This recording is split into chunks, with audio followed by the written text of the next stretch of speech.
I said it earlier today. Beyonce's skin done got so light when she stand next to Meryl Streep, she make Meryl Streep look Puerto Rican. Like, that's bad. That's bad. When you so light, you can make a white woman look Puerto Rican. Pathetic.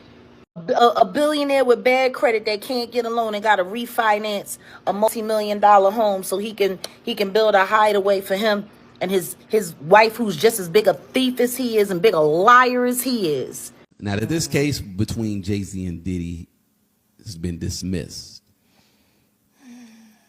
do you think there are other cases that are going to Absolutely come about? I think everybody needs to be patient.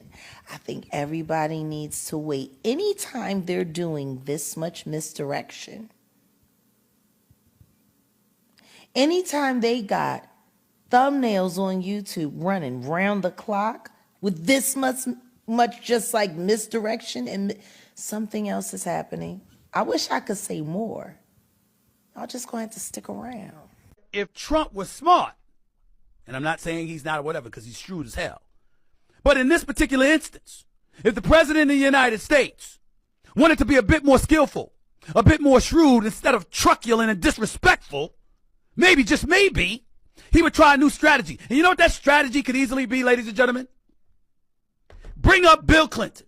But I'm going to go back to one thing that I'm going to say in President Trump's favor. What we're not going to do, because we fear here on the Stephen A. Smith Show, is look at him and say, oh, excuse me, he's the cause for the war. He's the cause for Russia, Ukraine. You don't have to engage in bravado, Mr. President, sticking your chest out like you accomplished something just because Vladimir Putin echoed your sentiments that this war would have never happened if Trump was in office and never departed from 2020 to 2024. That's not the issue.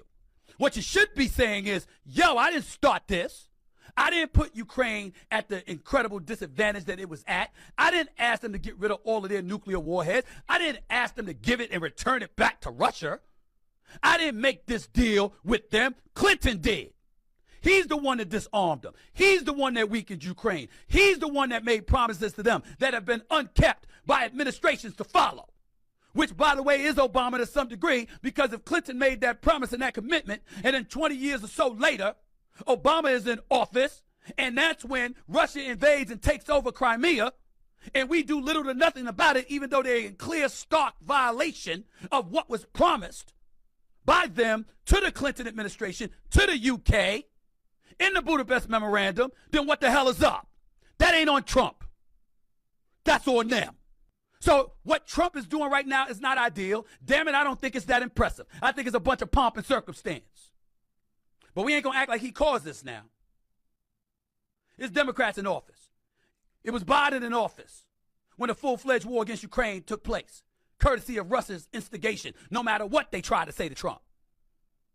It was Russia that invaded Crimea, and that was under the Obama administration.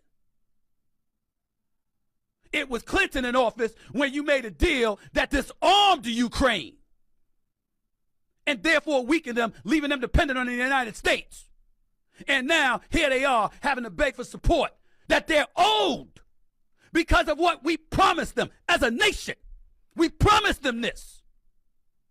You owe it to the Ukrainians. You absolutely do.